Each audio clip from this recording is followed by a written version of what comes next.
Here's a quick and easy way to invest on GHLindia.com. First, go to GHLindia.com. On the top menu, click on the Invest option. You'll now see all the active investment plans.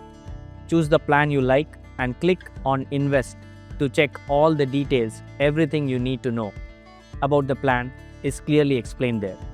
Once you're done reviewing, scroll down and click on Invest Now. This will take you to the payment page. Enter the amount you want to invest. Before you proceed, make sure to check the payment schedule.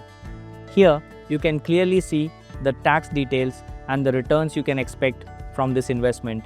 And yes, you can download it if you want. Next, select your preferred payment method and click on Invest Now at the bottom of the page. You'll then see the bank details for the payment. After completing the transfer, simply enter your transaction ID and upload a screenshot of the payment as proof. Finally, click on Submit, and that's it. Your investment is successfully done. Simple, quick, and hassle-free.